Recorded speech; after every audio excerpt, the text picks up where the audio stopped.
Hey guys. Oh, you guys jumped in here quick. I figured, give me just a second. I need to turn off a few things, and I don't want people to jump in quite yet. I want to set the stage first, if you know what I mean. So, right now I'm going to be sharing the live, but the discussions tonight are going to be rabbit pals. Fletcher, I'm going to be honest, I probably made a mistake, and I went and I started with her oldest videos and started going forward. She considered herself a rabbit expert from day one. That's a huge problem. So, there's also a lot of holes in this. A lot of holes. Alright, we're not adding guests until after I had a chance to get this set up and we go and review a few facts first. But right now I'm just sharing the live. So go ahead, we're going to share the live, and then I'm going to start doing ethics breakdowns. I have a lot of information. I have 3 main points I'm going to be focusing on. I will bring Steph in when we start discussing the medical issues, which is probably going to be a little bit later.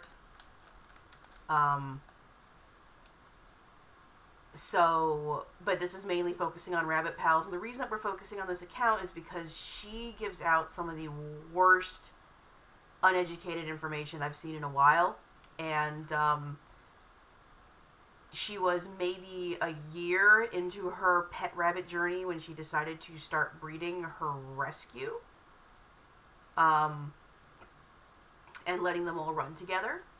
She makes an awful lot of wild claims on her website, like rabbits can be trained like dogs, and she treats her rabbits like dogs.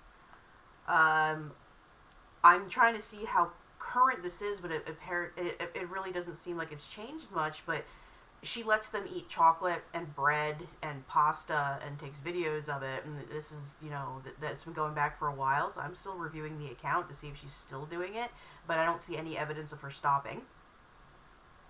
Apparently when the account started, she was in Memphis, Tennessee. She's currently in Utah because they moved cross country.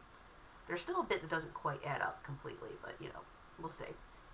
I did download a couple of her free pamphlets that we can go ahead and go over, but from what I can tell, she uses ChatGPT a lot, and the way that these pamphlets kind of read, if you copy-paste a few sentences into Google and search it, is that they look very much like she simply took someone else's dog training articles and replaced dog with rabbit and puppy with bunny. Just the tone and the suggestions.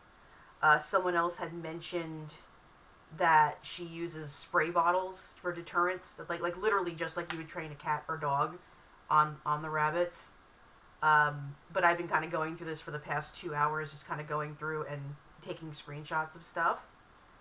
But I want to kind of take a breakdown of why this info is bad, what the correct info is.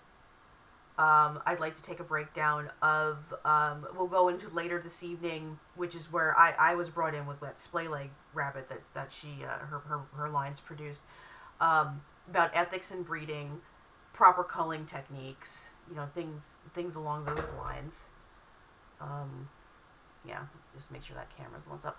So, but yeah, that's kind of where we're going to be going tonight. I also did get the information on her vet that supposedly said he was going to make a recovery. I personally don't think that vet told her that, but I'll bring Steph in on that later because we do have screenshots of her admitting to care refusal with Jack. So we'll get into that later. And then I also have screenshots of her suggestions and her rabbit training suggestions, as well as her care. The other thing I find interesting is she uses cedar, apparently still uses cedar in her litter boxes, so that's interesting. We typically don't recommend them coming directly in contact with cedar, pine, or pellets. It's safer for them to have if you're going to use that kind of substrate in a litter box, you really need to have one of those raised litter boxes where they have like a grate on top to poop on. because direct contact with cedar chips, even kiln-dried cedar chips, because there's a lot of dust and there's still a lot of oil in those that can irritate their lungs. And also direct contact with litter boxes is a risk factor for causing urine scald and sore hocks, because if they're not separated from the litter, they are at a higher risk of sitting in it and then getting fungal infections or mites or a few other things. But we'll go in a little more of that later. Right now, I just need to go ahead and get this live shared out. So if you guys would like to promote the live for a minute, and then we can kind of get started. So that is what I'm currently working on. So just give me a second. I need to go ahead and push this out a few more places.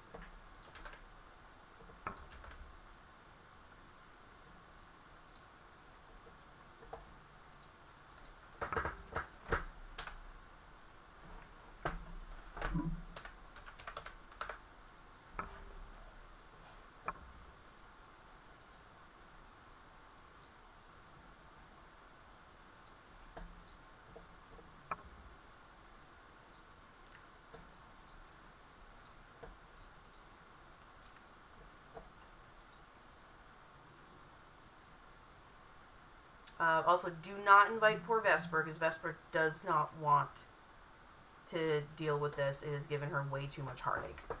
And so we're going to respect that and leave her out of this. I don't blame her, because I had so many what the fuck moments this evening watching this person's account that it was kind of driving me nuts, to be honest.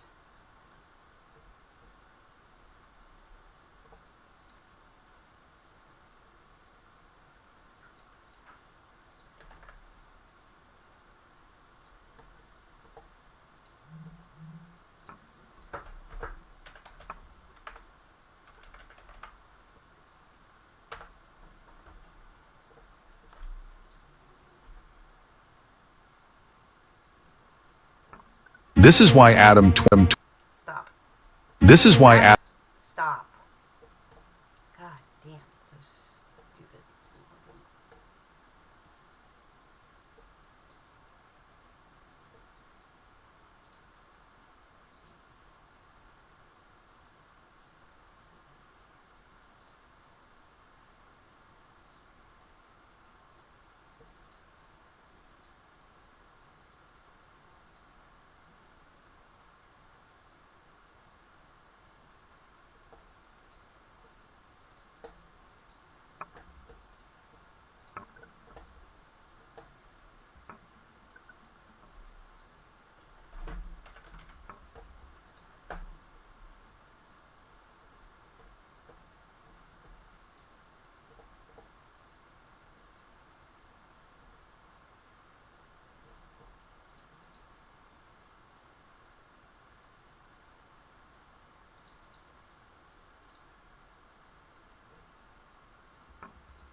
Okay.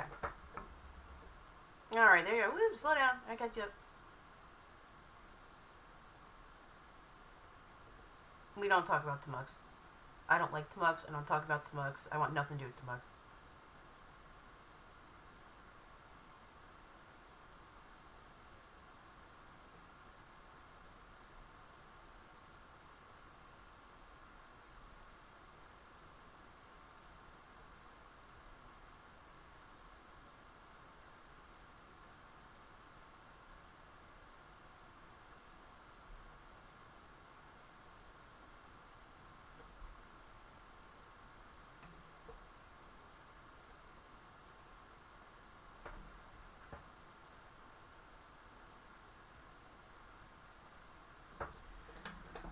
Alrighty.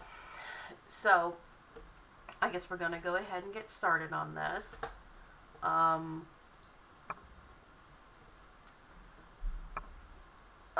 man, this is such a damn headache though. I'm going to be absolutely honest with this.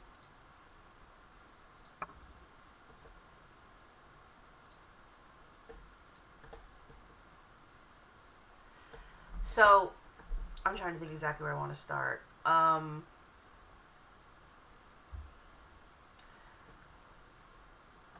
So I guess we'll start with who is Rabbit Pals.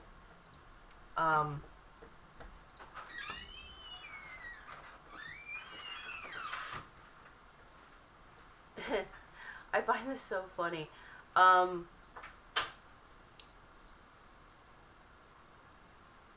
So let me go ahead and see if I can just pull that back up. When we're going to be getting into kind of like a who is this person. And this is all freely found stuff just by looking online. Hello, the elder scrotums. We're going to be reviewing Rabbit Pals today. I don't know why you want to go there. No, bad. We're going to be reviewing Rabbit Pals today. And the information that we have pulled was directly available online because she gave more than enough info to find her. She went ahead and posted this over on her Instagram. This is the claim. She goes, "Hi, I'm Amber. I'm 44. I have 5 children. I live in the States." We're going to try to avoid any pictures of her kids because I don't really care about her family. I just want to get to the bottom to figure out fact-checking about who this person is that is giving out all of this information and claiming it to be factual. And attacking teenagers and being extremely rude to other people in the comments and being a generally unethical breeder. So, with this little bit of information here, my name is Amber and I am 44. And this is, again, this is all open, information, who she is, where's that, whatever. It doesn't take very long to find these things. And the fun thing about that, I wanted to take a note here. This is what she says in her own bio. "I used to train dogs, and in October 22, I got a rabbit and saw it acted like a dog, and I started training it, and the results were amazing. I don't know anyone else who trains rabbits like this." There's a reason no one trains the rabbits like this. Because rabbits are not dogs. They are prey animals. Rabbits also aren't very intelligent. Was it Fletcher? Was it you or was it Savannah that did the video today on rabbit intelligence and brain capacity? Because that is true, and I do have the studies on that. There's from Texas A&M where rabbits are smooth-brained. We've effectively bred them to be dumber and more docile, but they still have a fairly large fear response section of the brain, although not quite as bad. But they're not. Yes, exactly. Pavlovian response is not intelligence. She does Pavlovian response a lot of times. Someone else had found videos of her spraying them in order to do negative reinforcement also. I have not found those videos yet, so I can't say yay or nay if they exist, but I only got from the beginning of her account to about, I want to say fall of 23, early 24. So if something happened 24 in last year, then that'd be something else. But like I said, she's really only had rabbits for like, not really even 2 years, because she got them at the end of 22. But anyway, I digress. We're gonna go on. So I train them like dogs. But what I found interesting here is I used to train dogs. Okay, well, I cannot find her anywhere with any evidence that she used to train dogs. I cannot find anything that says she used to train dogs. I did a search. And there isn't. This is not her. This is a different person entirely. So all you can really get is, this is her bunny Bible. That she. What's so funny is if you'll notice, it's by Rabbit Pals, by her. So it's all BS. I don't have this one. I don't know. Oh, you can read sample. Shall we read? Is there anything in here? These are her client testimonials. She does the bunny and the human body. $30 for this, by the way, which makes me wonder if I shouldn't just go ahead and, if I start publishing chapters out of the book that I'm currently working on, would you guys pay me for it? If I start throwing up $5 PDFs, $5 a chapter, as I get them done. because obviously people are paying her money for this. But anyway, I digress. If you go ahead and search her up, let's see.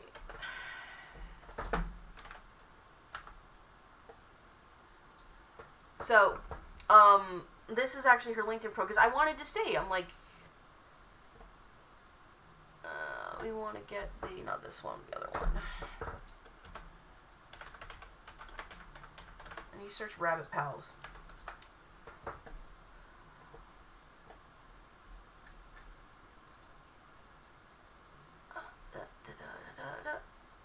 There it is. So, if you go ahead and pull up her LinkedIn, it's in Salt Lake, and there's nothing. She owned a housekeeping business. Apparently at some point, and this is questionable too, because according to this, she was in Utah an awful long time, and she's back in Utah again. But I guess she had moved to Memphis, and I guess she just moved back. So somewhere in there was some bouncing. But nowhere does it say she was ever a dog trainer. And I can't find any evidence of her ever being a dog trainer, aside from the fact that she owns 2 dogs, or owned 2 dogs. That's really the only dog trainer evidence. So I really wouldn't call myself a dog trainer if you're not an animal behavioralist or a dog trainer. So what she has done is she's done stainless housekeeping. She's a house cleaner. That's what she does. She cleans houses. And there's nothing wrong with that. That's a very, that's an honest job. That's fine. But nothing in there. And she was apparently a hospitality person with the Utah Welcome Center for quite some time. But again, that's not animal stuff.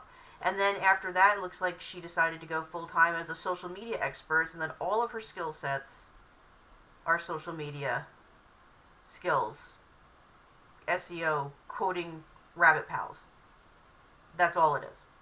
So just to try to get some, background to that. And on her one account, let's see. On her other personal account, it is literally just, what do you call it? There's a lot of stuff on how to use ChatGPT. How to use ChatGPT to write grocery lists and stuff, and the way some of these reads, like, do you guys want to read her freebies? Shall we go over them? Because these are her 3 freebie PDFs that she has available on her site. And if you copy paste some of this stuff, like, let's see, this was a freebie too. If you copy paste some of these things, like the socialization charts, they read like literally like I pulled some of this out of here, and it brought up like dog training sites, like, and some of the sentences were almost verbatim, which I thought was sus. But this is her little pamphlets for her socialization for mental health for the bunnies. And then I will get into some other stuff and do some play-by-play. But this person does not really... She's made this kind of... Like I said, she's barely had rabbits for 2.5 years. She's decided that they're dogs.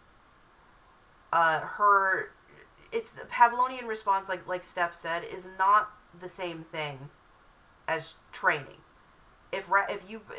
Everything she does appears to be food motivated, or her videos are cut in such a way that it looks like the rabbits responded, but it's standard rabbit behavior is what a lot of it is. It's not a training response, it's just rabbit behavior. So like a lot of this ends up being can we move over just a little bit?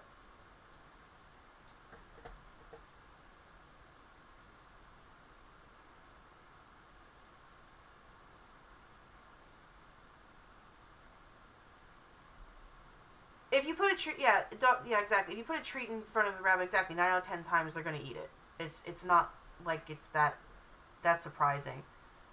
But you also have to look. I swear this was written by ChatGPT. Rabbits with delicate ears, quivering whiskers, and soulful eyes experience the world in a sensory symphony beyond our understanding. It's not actually beyond our understanding because we've done studies on how how rabbits experience things. So anyway, recognizing and harnessing this tapestry is the key to forging an unbreakable bonds and empowering our rabbits to face the world with confidence. She also believes that rabbits in a pet rabbits in a fear base is unnatural and that we can train it out of them. And she also made a statement somewhere, what was it? That rabbits are not fully on their way to domestication and that we need to train them like dogs in order to finish their domestication process. Again, rabbits are a prey animal. They are not dogs. So oh yeah, it really sounds very, very ChatGPT. So, I mean, at least this is the free version, but I can just imagine, because that's what's been pushed a lot on ChatGPT for a while now, and a lot of these AI things, that drive me nuts. It's like, write a book with AI, type in your idea, and it'll generate a book for you to sell in like less than an hour, and I'm like, I've spent 2 years now screwing around trying to get my book written because I only want to really, all I care about is like Grammarly to make sure that my sentence structure is correct and to catch any spelling errors because I'm dysgraphic. But I don't want it writing my ideas for me because I don't trust AI. I don't. You can format my sentences, but I don't know how many times I had fed it stuff to format it to help with the formatting and the tone, and it's gone ahead and rewrote it with prompts from like House Rabbit Society nonsense, and I've had to go in and retype it anyway. So I've heard of something about her husband stepped on a rabbit, but I didn't see that video yet. Oh, she did. It did.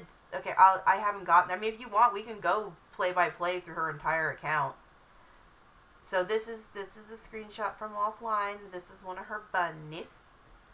I love the consistency is a key in rabbit training. By the way, this literally is almost verbatim except for the word rabbit and bunny in these. Like if you pop this in, this literally pulls up like 4 different websites that say consistency is key in dog training and like almost exactly the same sentence structure.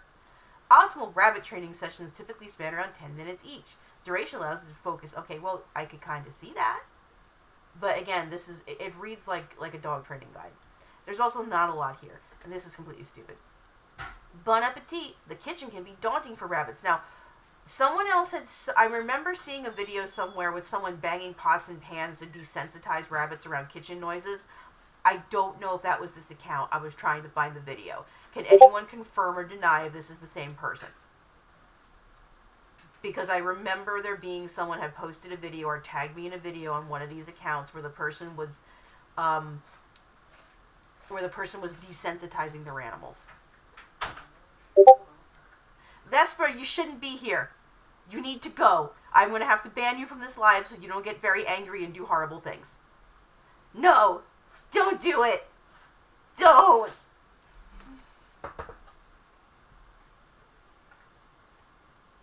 No, Vesper, no. The problem is I'm going to be posting videos and we're going to be walking through them very shortly because I have screenshots that I was going to be going over. Like right now, this is like literally one of her free guides. I downloaded them because they don't cost anything. But anyway. But this is all like talk to your rabbit. It's like take your bunny to the park. I'm convinced that this is literally just verbatim from a dog training manual that she's redone. Take your bunny to a park, watch birds, smell flowers, feel grass, meet friendly dogs, engage their senses with nature's wonders and creating joyful memories. So many levels that is so dangerous. So I'm convinced this was originally take your puppy to the park, watch birds. You know what? Let's just open this and see what happens. Oh yeah, no, there's so many of those, and I got screenshots of a bunch of her videos where it's just like, why are you giving these recommendations without taking into consideration? Is this the one I got stepped on? Probably a little Harley, poor little thing. I'm really, really curious if I just leave out one letter, if that's what's going to happen.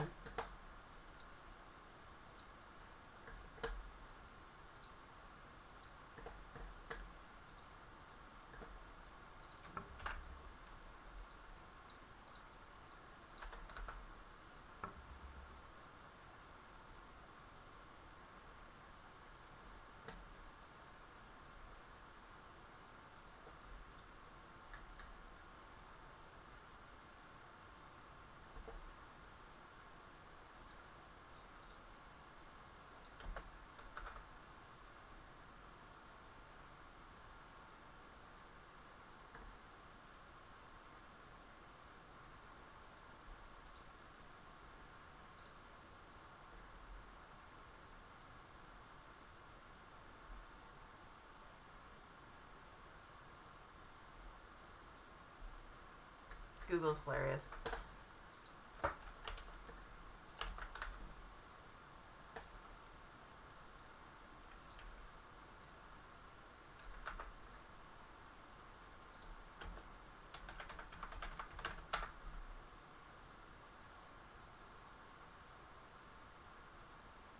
Come on, finish loading. I want to see what you find.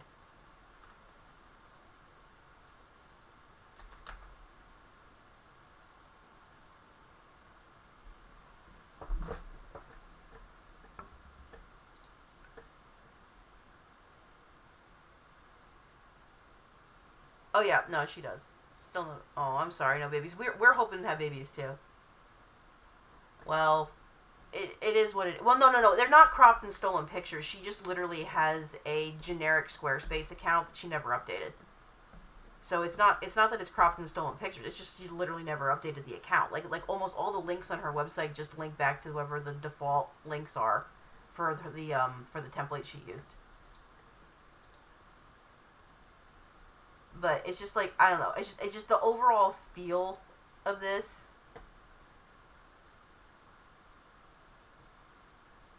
Introduce your bunny to a florist. Let them pick out safe-to-eat flowers. Consider dandelions, pansies, and marigolds for bunny-friendly floral feasts.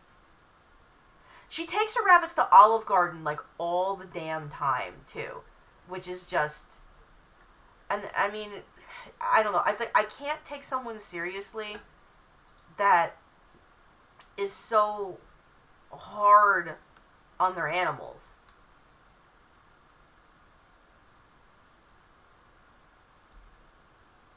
I mean,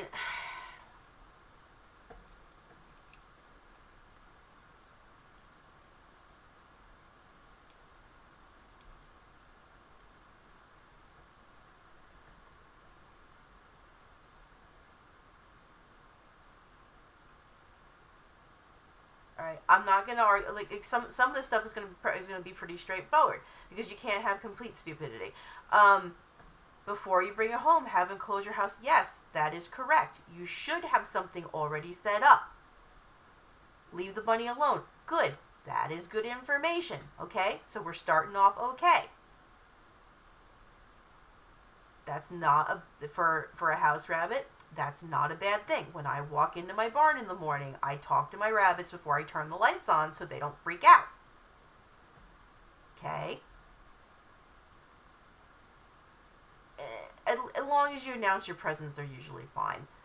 Once he starts exploring, leave treats and approach safe exploring. That's fine. That's fine. That's pretty normal. Since your buddy is used to finding eater eggs, we're going to switch it up and sit by the door of the cage and open it there. Again, that's fine. But I'm pretty sure a lot of this stuff is just taken verbatim from someone else. Love bombing. That's a narcissistic trait. When your rabbit is watching, touch his stuff. Smell it, move it, and give him treats. Smell your rabbit stuff. Okay. Offer treats next to enclosure. Okay. She gives them lots and lots and lots and lots of treats. If you haven't noticed, there's a pattern here. Like, basically, if you go down here, how many of these are the same recommendation now? Like, I think 6, 7, 8, 9, 10. That's, oh my god. So half of these are just give it treats. Like, seriously. So it's very food motivated. Just saying.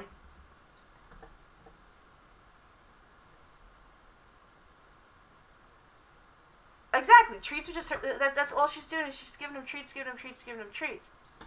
So the next question is, where do you guys wanna start on the screenshots? Do you want to start on the breeding ethics of this person? Do we want to look over the video of her letting her rabbits be terrified and chase each other around? Or shall we start with the older stuff, and kind of walk through? Let me go ahead and start, because I started at the beginning and my head began to hurt like a lot. So we'll start with the bred. So this is Margot. This was fairly early on. This was 22/11/16. She only had the rabbits maybe a week or two at this point, and she's in this video feeding it a pretzel. So we're feeding it a pretzel, and this was 11/22. 11/22, was that a couple? Yeah, this is 11/22/16. 11/22/17. Feeding the rabbit garlic butter pasta, and people in the comments telling her, I don't want to be critical, but garlic butter and pasta aren't the best thing for bunnies. And her response back over here was, well, she didn't have that very much.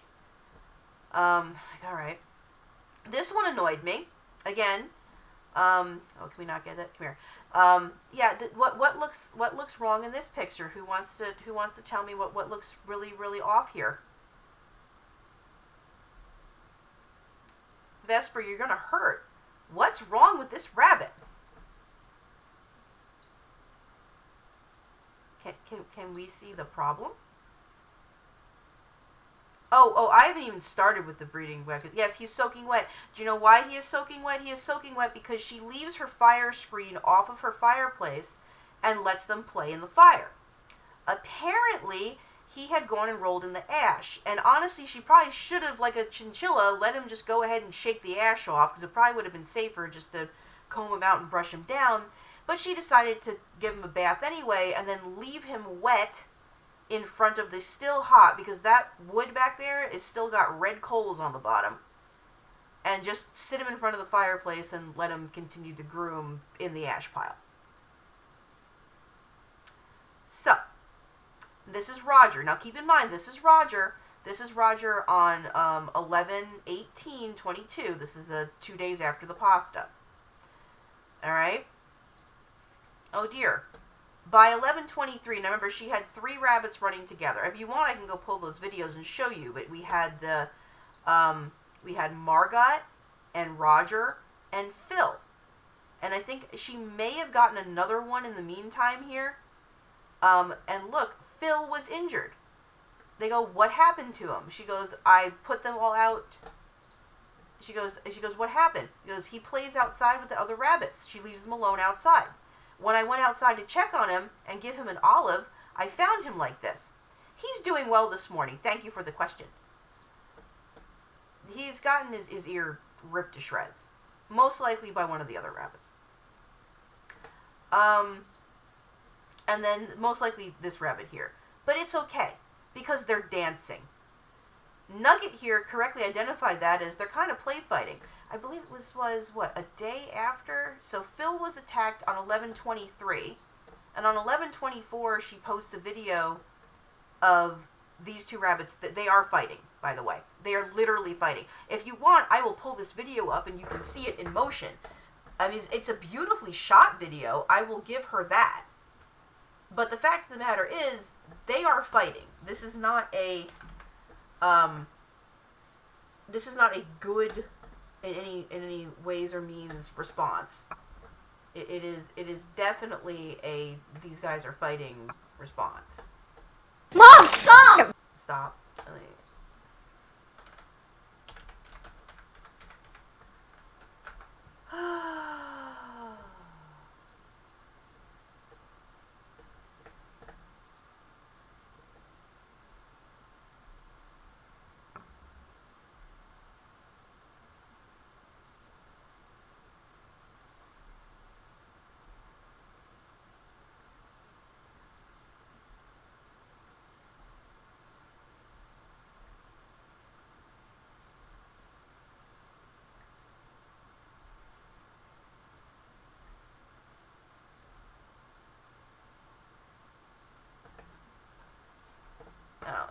It's gonna give you all a headache. Vespa, look away. Look away, Vespa. Look away. I mean, it was very pretty and cinematic. This is kind of cruel too, to be honest. It wasn't very nice. I think it's this. Was it this one? Oh, so noisy. It's 12:21, so it was before this.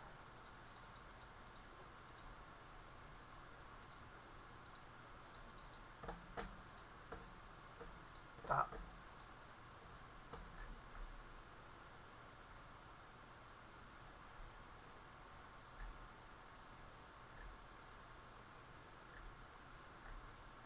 But it is an excellent video of watching two rabbits fight.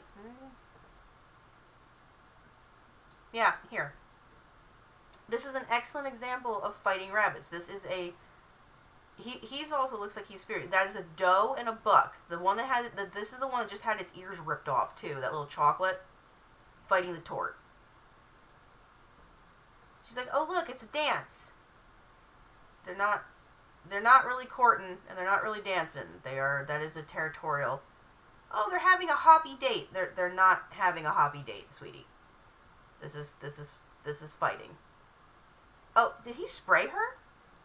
Did that catch him spraying her? Oh, right there. I think he sprays her. Did he spray her or did he kick something up?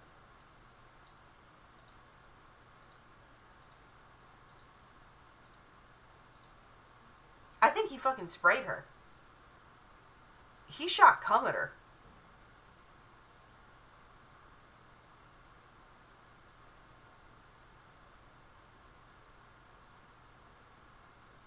Is that a stick or...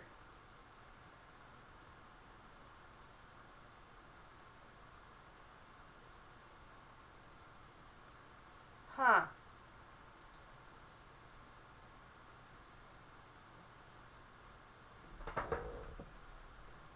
Yeah, it looks like he just sprayed her ass.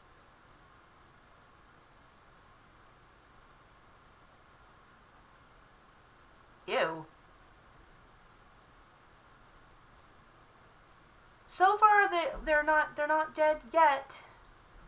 But yeah, so that here again, fighting.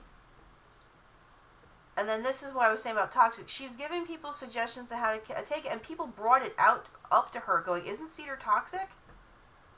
They asked, "Isn't that toxic?" And there was a couple people that had asked about it. It might be later because this. Okay, so this is on 12/8. Just okay. The first time we see cedar chips on 12/8, and then this is on 4/11/23. So this is still, months later.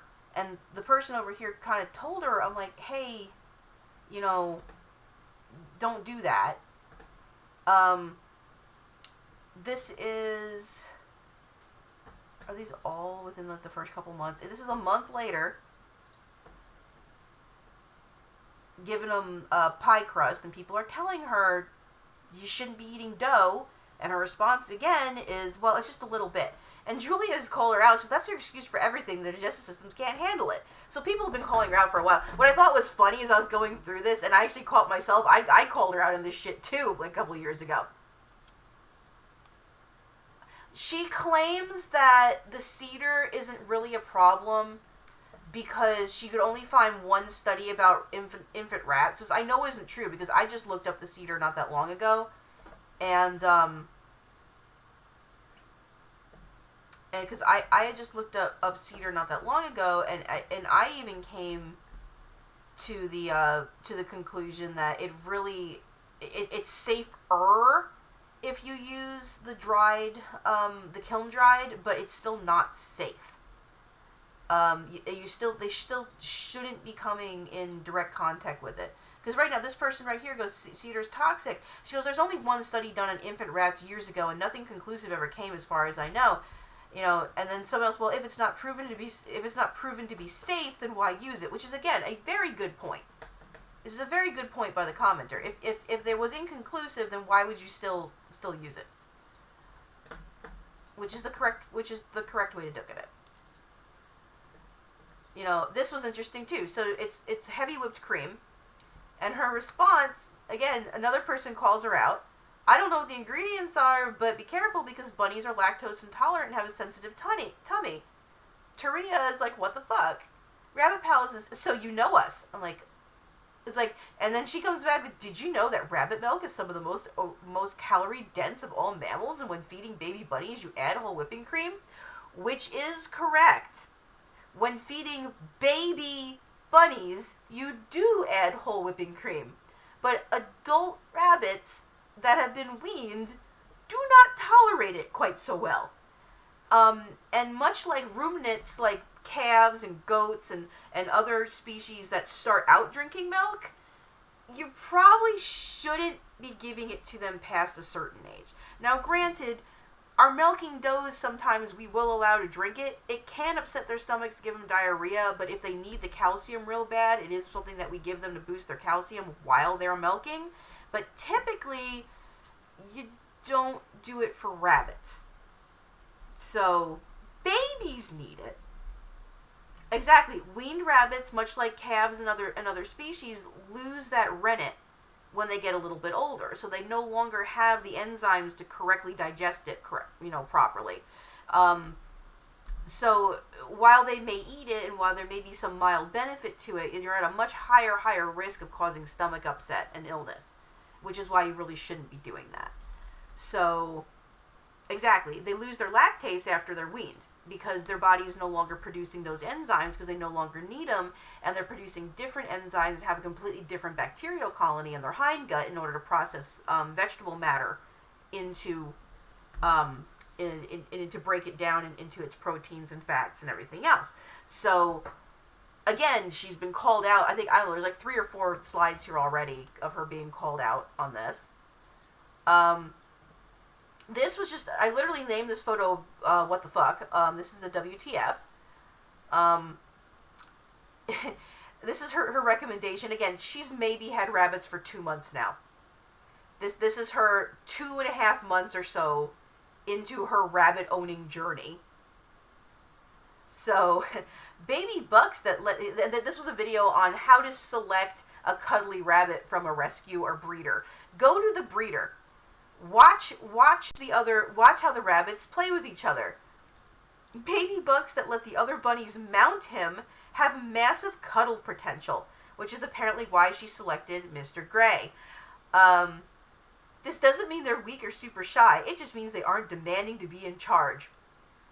That is technically correct.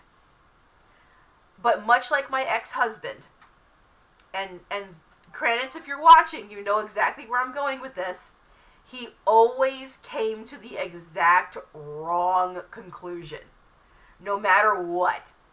He would see something and he would somehow come to the absolutely wrong conclusion of what he was actually looking at in his little head. And that's why we're divorced. So, much like my ex, while that is sort of true, that's not the reason why. Exactly, because they're the bottom of the hierarchy. So,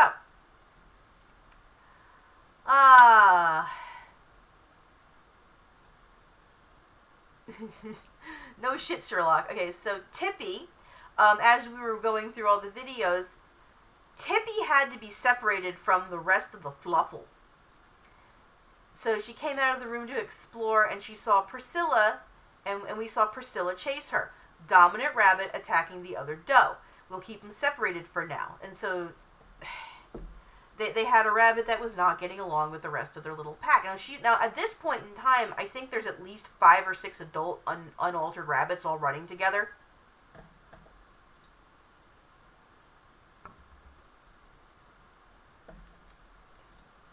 And am I gonna? Oh wait, who? Yeah. So yeah. But she made fun of my spelling. By the way, she made fun of me. In fact, wait, are we seeing that she can't spell here? As I'm not paying attention. Is it?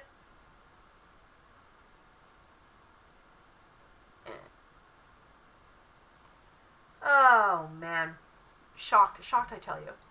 And then we go back to this wonderful diet that she got from someone else. Okay, this is me setting up a diet, my plate for all my bunnies to come eat.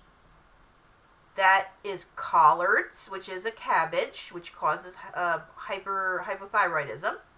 There's some normal small pet select here. This is the fancy premium pellets that she bought off of the guy for the gourmet food. Let me see, can we open this? We can get a zoom in on what this disaster piece is. Photos, okay. Let's see if we can zoom in. This is muesli, crab, more crab, bits of dried crab, and more dried crab. So yeah, they loved the muesli. It was their favorite. You'll also notice crackers, and a large helping of fruits. But oh yeah, they loved the high carb muesli. They loved it. But this is kind of her suggestion what to feed them. Highly gaseous vegetables to give them a tummy ache, a small selection of 14% protein pellet, another selection of absolute bullshit, high in feed dyes nonsense, bread, and a ton of sugary fruits. Because she keeps giving them breads. Oh wait, tripped metal detector. Hey Trippy, do you want your head to explode? Are you ready for this? Vesper and Fletcher probably know what's coming next. And this was the one I think that caught my attention initially, because I commented on this. Oh no, blueberry and carrot, in moderation it's fine. In fact, dried fruits, fine. This is too much though. Check it out. The rabbit is at Olive Garden, and she is giving it one of the Olive Garden mints. You'll notice MMC Bun Club over here bitched about this. This was back in 2023-4-5, so she's had rabbits maybe a year and 6 months at this point, and she started bringing them to Olive Garden when they were still in Tennessee. But yeah, this video shows them, she was giving them the salad with all the salad dressing on. There's a whole series of her bringing these rabbits to Olive Garden and having them sitting up at the table, feeding them at the table. And I says, at least she left my comment up, absolutely abusive to the rabbits, all bad info, danger, idiot influencer. And that's when she first posted it. So apparently we've had a run-in with this one before. Apparently this isn't our first rodeo. I just forgot who she was. Plenty of people are down here. Some people say, well, chocolate isn't actually, well, chocolate's not actually toxic. Everyone's telling her chocolate is toxic for bunnies. It is toxic. Do not give your bunnies chocolate. But there's an entire series of her with the rabbits at Olive Garden. Okay, there's your saltinesy mixes. And then we go a little further. Again, she got a pup cup for the rabbit at Starbucks. Nothing this person does is good info. None of it. And we haven't even gotten to the breeding ethics yet. I'm just going by her basic care.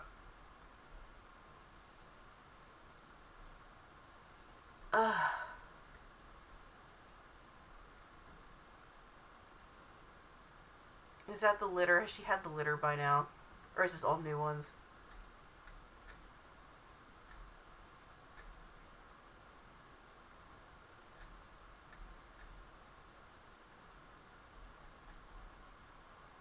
She keeps bringing these Holland Lops home.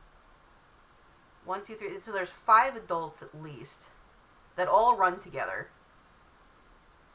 Yeah, at least 5 adults that run together.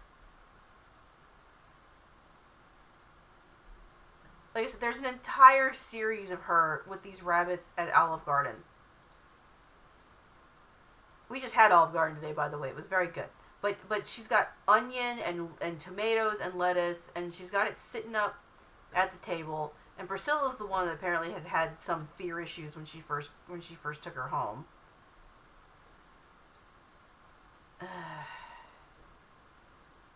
Chocolate bunny. She's giving it the chocolate cake. She's feeding her rabbit chocolate cake at the table. Everyone in the comments is like, don't do this. Don't do this. This is a horrible idea. And that cake is super rich, too, by the way. Like, that little tiny bit for that rabbit, I'm surprised it didn't kill the damn bunny.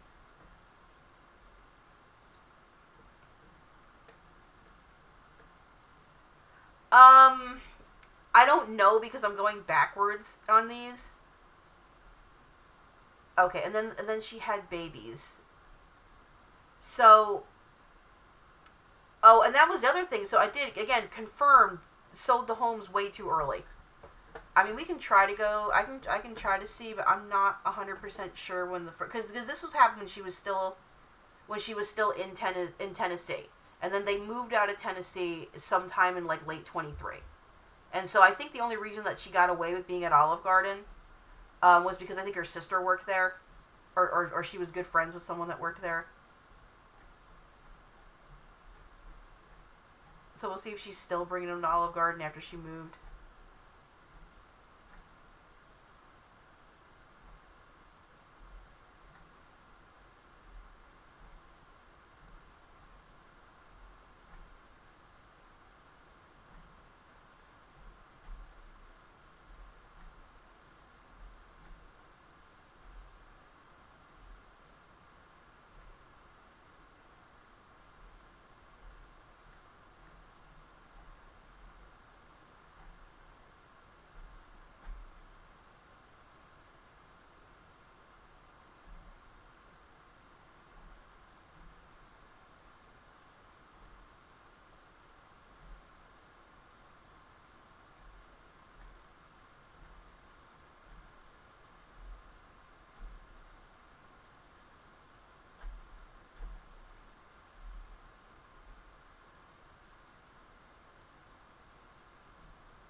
I'm going to guess it's been a little bit, because I have a feeling that most likely it was because she was friends with someone that worked there. She got away with it, or they were doing it after hours.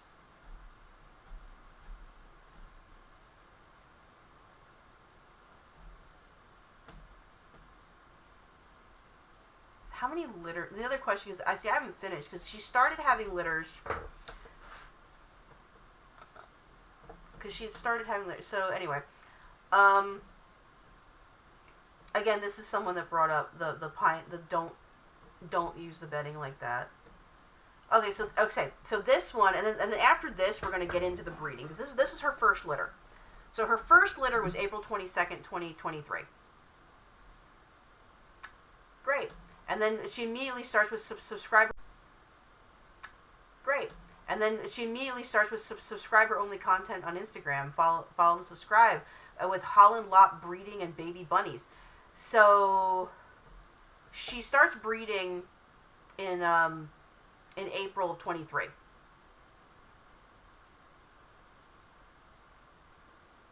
Oh, we're gonna get to the splay-legged rabbit in a bit. That's an entire another section, and when we get to that, I'm gonna be bringing Steph up.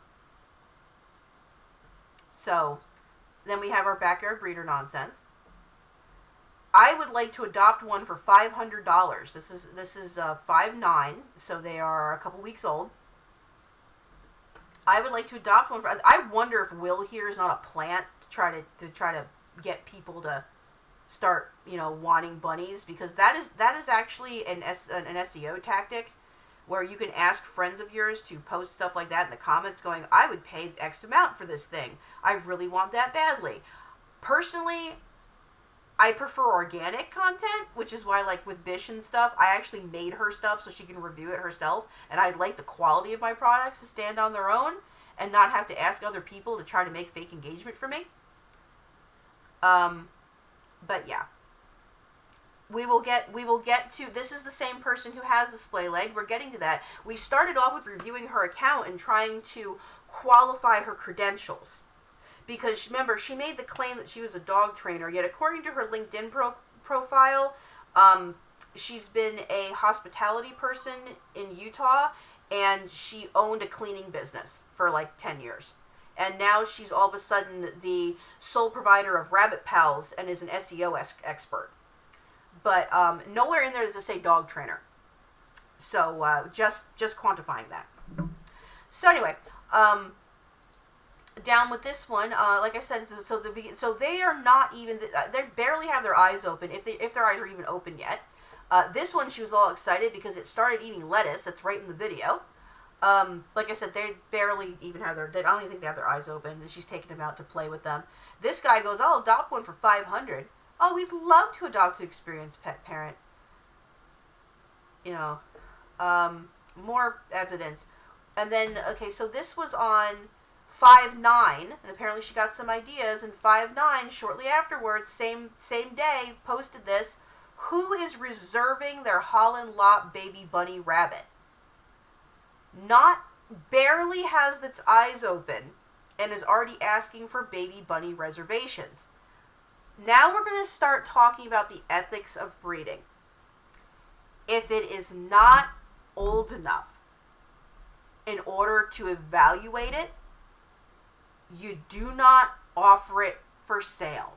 You don't take deposits, you don't take reservations. You have to ensure that animal is healthy before you even think about offering it for sale. I have 2 red New Zealand does right now. I'm iffy on if we're going to go ahead and just cull them or not, because I'm not sure if they're robust enough to my liking to sell to someone else, or if they're going to be big enough. Technically, they hit weight, but they are on the smallest end of the spectrum. And if I really don't feel that they're good enough, we will send them to butcher, because I'm not putting something out there that I do not feel is quality enough to keep. That is how you breed ethically. You do not sell and you do not market animals that are not up to a standard, either the ARBA standard or your personal standards. And my personal standards are higher than the standards in the SOP. So,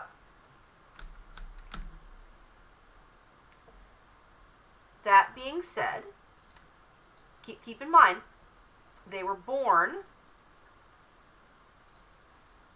April 22nd, they were born. May 29th, sold her first one. Barely 5 weeks old. Sold to a new home. At 5 weeks old, you cannot evaluate the conformation on a rabbit. They are barely weaned, which puts them at high risk to get GI upset and to get weaning enteritis. They are babies. Even if mom can wean them at 4 weeks, which I bet you is what she looked up and go, oh, they can be weaned at 4 weeks. Just because they can be weaned at 4 weeks does not mean they should be leaving mom at 4 weeks. Now, even when we're selling for meat pens at 5 weeks, the reason that a meat pen seller that sells off project rabbits at 5 weeks old will tell you to get at least 5 when you only need 3 for a meat pen, or they tell you to get 2 sets of 5, is because of the high mortality rate of weaning them at that age. You can do it, but it is not recommended. And you have to remember, those meat pens typically go straight to cull when they hit 10, 12 weeks old. They're not going to be grown out as anything else. A pet in particular should be staying with its mother for at least 8 weeks. And then after it's been weaned from mom, even if you wean them at 6 weeks from mom, and you're giving them extra probiotics and making sure that they're going, they should not leave your barn until they're 10 to 12 weeks old. Maybe older. Because they need to be old enough for you to evaluate them for structural integrity. They need to be old enough to see, what their personalities are going to be like, and they need to be old enough to make sure that they are going good. And when I say going good, it means they are past that window where enteritis is a high risk, and they are stable. And then you offer them for sale, if you're going to sell them. Yep. So we are done going through the unhealthy, and now let's go ahead and start with breeding ethics. Very telling, by the way. Let's see here.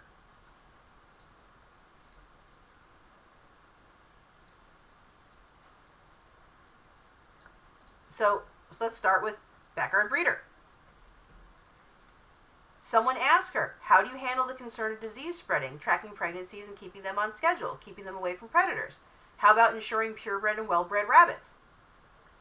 Like dog breeders do? Question mark? As in ensuring different breeds don't mate, creating mutts or incorrect colorations. That would pose an issue as well, not only unwanted mounting, but also fights. And she's like, well, all these bunnies are intact. Yes, that's why she asked that question. How do you go about making sure that you're keeping track of them and separating them and keeping them safe if you're just going to let them run in and out of your house like they're dogs? All my bunnies are intact. What, you mean like track them like dog breeders? Like, she honestly seems in this response that she's like upset about this question. This is a very straightforward question. And remember, this person is presenting herself as though she is a knowledgeable rabbit professional. I'm going to give you all a second to come back. That was my bad because I was on the wrong screen. So I missed the thing that said push the puzzle piece over to show that you're still active. No, I know exactly what happened. I was on the wrong screen and I didn't see that I had to click it. Anyway, back where we were, like I was saying, this person asked her, how do you handle concerns of disease spreading, tracking pregnancies, keeping them on a schedule, keeping them away from predators? How about ensuring they're purebred and well-bred rabbits? And, ensuring different breeds don't mate and make mutts or incorrect colorizations. And she actually seems to be upset about this question. You mean like dog breeders? Well, all of ours are intact. This is just one. There's more. It gets worse. It gets worse. That's the fun part about this. So as far as ethics and breeding go, hold on. Wait, there's more. I know Steph thought she was vegan because apparently in one of her comments she said something like, well, we respect the animals. But we'll get to that. What does Steph want? Hold on. No, it didn't get nuked, Steph. I'm here. Go, just you. We're fine. Anyway, so, one of the other notes that I had taken was, where is it? Rabbit Miller. Okay. So that's one. So someone asked her about that. Another one that we thought was interesting. And again, we're gonna play. We're gonna play the little game called Guess what's wrong about this video.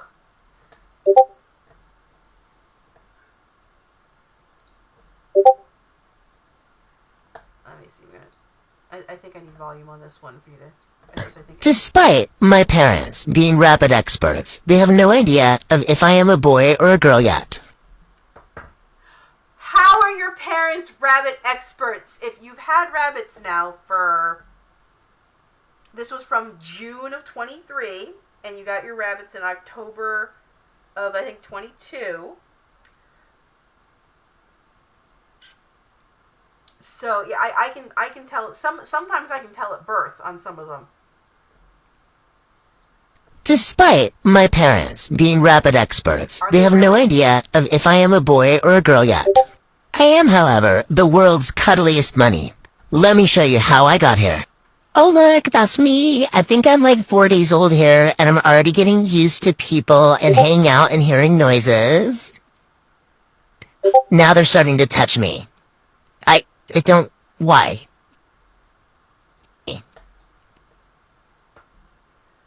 Hold on, I want to see. I don't... Why? I think Me.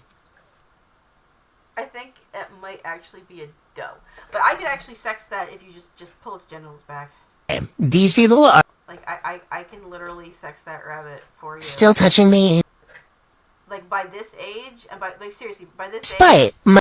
you can sex them by this size. Yeah. I know, bruh. My parents are rabbit experts. Despite them being rabbit experts. Again, let's discuss ethics of breeding. Maybe there's some shit you should know first. Maybe there's some things you should know first.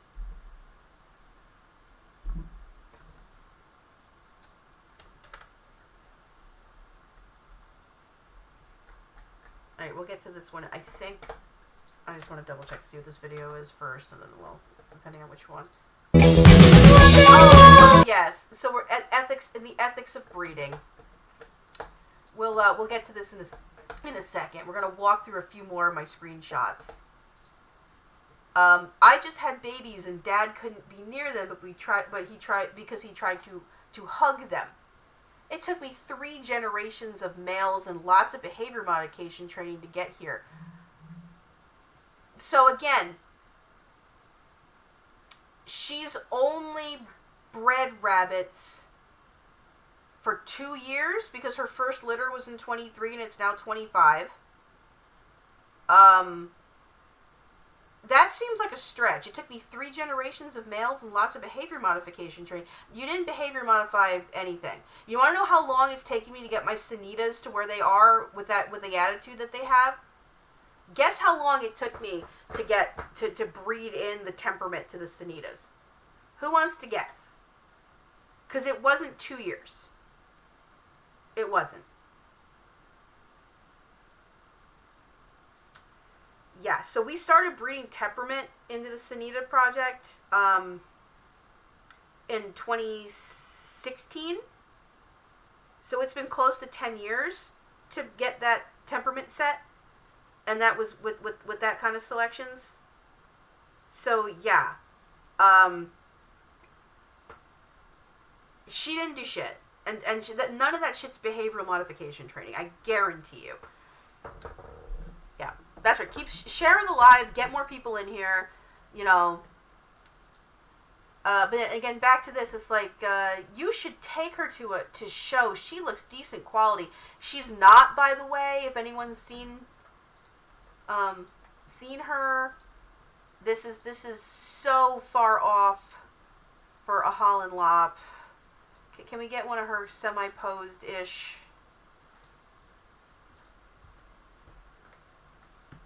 Wrong ear set, bad headset. I wish her paws were down, but narrow, pinched in the hips. And she's definitely going to breed her. You gotta like Monet is deaf. She can't win a rabbit show. But I'm going to breed her. No, all her rabbits are culls. Every single one of these is a cull. The comments on this though, that's what a lot of the screenshots were from the comment section. Again, Dino, and this is in 1120. She made this is from 1124. She has had rabbits for 2 years at this point, barely 2 years, and she's decided she's going to breed this one.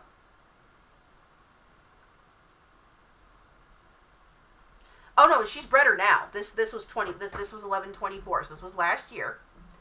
And people are begging her not to. Don't breed her if she's dead. That's irresponsible. This is an unethical breeding. Why would you do that? Every animal mill is skilo, so that's Grace. Every animal looks different. This is a great example of one. Not breeding for health of the animal. Chicken. Wow, that's a choice. Reenie. Oh, I take back asking for advice for the rabbit I found in the woods. Yes, exactly. Again, that's the choice. You know, bravery is a personality. That's so cute. Because that's like, she's so brave. Because further on in this video, bravest bunny I ever met, I'm going to breed her for her personality. She's going to make brave bunnies. This, because she truly believes, because she explains this in her comment section, that in order for rabbits to be better, they have to have no fear. So we train our rabbits to not react to stuff, because then they're not fearful. It's not, no, because they're dumb. They don't react because they're stupid, because they have smooth brains. But and it's also not necessarily not a fear response. Because you even admit at the same time, she's like, when rabbits freeze up, that's a fear response. If they don't move, it means they're brave.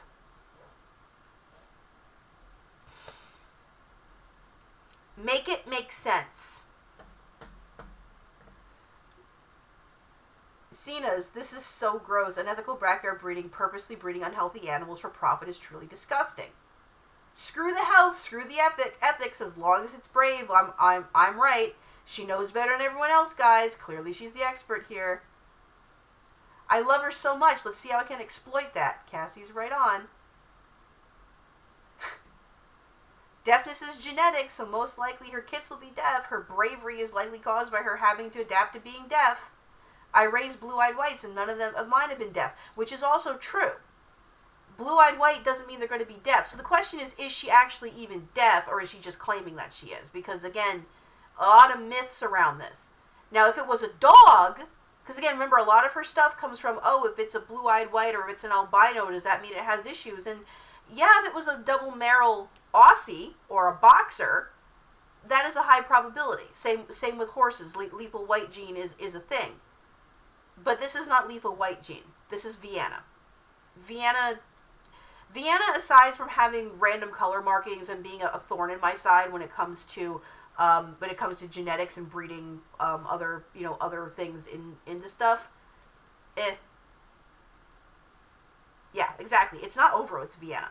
It's not Merrill. It's not one of those lethal white type genes. It just makes blue-eyed whites. There doesn't seem to be, from what I've actually read looking into it, was someone that said in one of the forums that got repeated, much like House Rabbit Society nonsense gets parroted over and over again, someone likened Vienna rabbits to double Merrill, and someone else did correct them, but it wasn't in time for someone else, but for Google to pick it up, and it's a blurb now that exists online. But none of the studies show that that blue-eyed white Viennas are actually at any higher risk for deafness or anything else. Actually at any higher risk for deafness or anything else.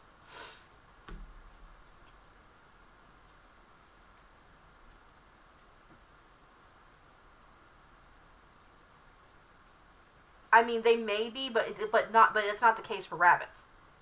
But that's what I'm saying, is again, just like she trains her rabbits like they're dogs, she's spouting possible. Now, if she is actually deaf, it's not because she's a blue-eyed white. It's because there's something else going on there. But that's also kind of been the question, is this rabbit actually deaf, or is she just assuming it's deaf? Not like it makes it any better if she thinks that it has a genetic deformity and she was going to breed it anyway.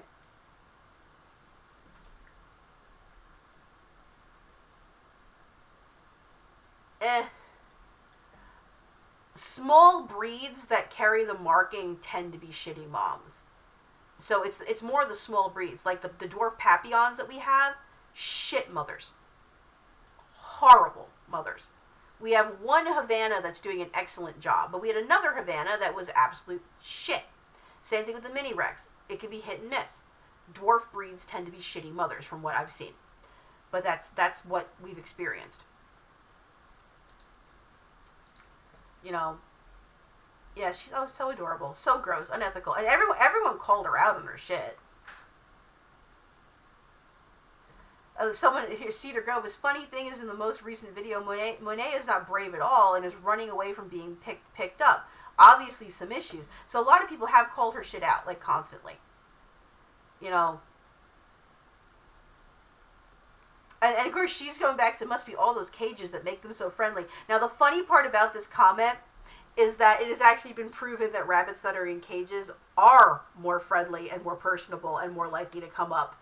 There's actually has been scientific studies proving that the rabbits that were raised in cages were happier and were more likely to socialize when brought out and allowed to do some more free roaming, because they weren't constantly on high alert, versus the rabbits that were raised in a park system or a colony system were more fearful and were much harder to handle. So, and again, that is me quoting an actual study. If you guys want me to, I'll go dig through the wiki and find it, but that is literally what the conclusion that the scientists made was, is that the cage-reared rabbits were happier and were less fearful, versus the ones that were raised in the park system, where they were constantly having to fight and defend themselves from each other, were actually more fearful because their cortisol was constantly on high alert. So, anyway, but yeah, so that's a thing. That was a whole thing. Stupid bunnies at Olive Garden. Supposedly, I'm definitely going to breed her. People, and again, these people were calling her out left and right in this thread. As an actual breeder, not a backyard breeder, I know what rabbits to pair together to make desirable traits in healthy animals. So she's been called out again. This is the dumbest thing I've ever seen. First of all, why would you breed a rabbit with a known genetic disability just to justify it? This is purely backyard breeding. I breed to stop. Any rabbits who have genetic issues are culled. This prevents genetic issues from forming. And she comes down to, I don't approve of your breeding practices. Why do you think it is that I'm not all up in arms and jumping down your throat? Is that mental health? Honestly, you're fucking up everyone else's mental health by your horrible breeding practices. Yep. And then we've gone over Cedar Grove calling her out. Rabbit, backyard rabbit miller. You seem the type to let a failure to thrive and peanuts die naturally, considering you clearly don't care about the ethics. Please don't breed her. Jenna, as an exotics vet nurse, breeding a genetically unfit bun is horrible. She is brachiocephalic, deaf, and will most likely have issues down the lines. She's not probably actually brachiocephalic because there really aren't, but she claims to be deaf, and yes, the rest of this is technically true. We don't, rabbit pals, we don't put breeding restrictions on humans. This is insane. Jenna, I'm in favor of doing that too, but as a human with executive functioning, you should understand it's horrible to bring lives in who will suffer. Get it through your head. You just can't convince me it's a bad idea. She has already decided, I am breeding this blue-eyed white, apparently deaf rabbit, no matter what. So she's a troll. So Rabbit Pals is a troll who wants to steal your money. That's what we've learned. So that's part one for breeding ethics. Going back, I think the last thing that we're down to is the straight up unethical nonsense. And there's so many of these. So many.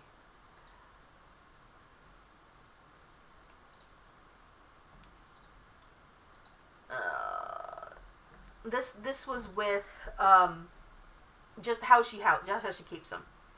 And Liz had responded, "The fuck, rabbits are prey animals. They love enclosed, covered hiding areas. This is not funny, and I'm all about having fun, but that baby is terrified because she's letting them run, and she's got another loose one running around."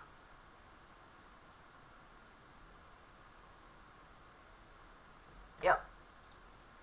Because this is what it is. It's mom and dad apparently, and this little teeny tiny baby. It's like, and Domino responded to this one. It's like, so you let your non-breed standard rabbits run loose in the ground where they can contact City EC and RHVD2.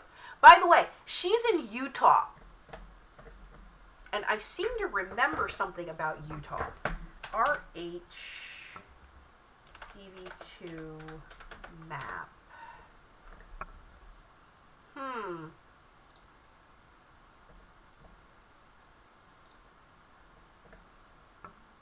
Yep, that's what I thought. So, just in case you guys need a reminder, of where Utah is in relation to the RHVD outbreak, just in case you need a little reminder there, Utah is in the center of this big hot spot. The entire state is a hot zone. The whole state. If you have rabbits in Utah, they should not be loose on the ground outside.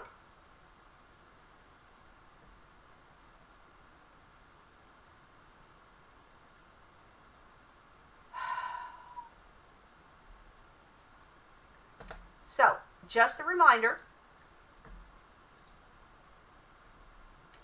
And then this was again, so we're going to go with here. So, remember, Monet is the deaf rabbit. Monet is the deaf rabbit. The blue-eyed white deaf rabbit. PJ's uncle and Monet's half-brother. The splay legs are so bad it looks like a pancake. Okay? The splay legs are so bad it looks like a pancake. When she first got it, that Saturday, the second she got that little splay leg rabbit in, we want to raise $5,000 to save Jack. That's an interesting number. Isn't that an interesting number? She exploits people. This is an exploitation princess. Okay? And again, I said what I said and I stand behind it. You know. And she's going, the problem is you're going around calling people unethical. My exotic vet who specializes in rabbits thinks he will have a full recovery. Steph! You may come up now because we are going to discuss her vet. You guys ready for this one? It gets better.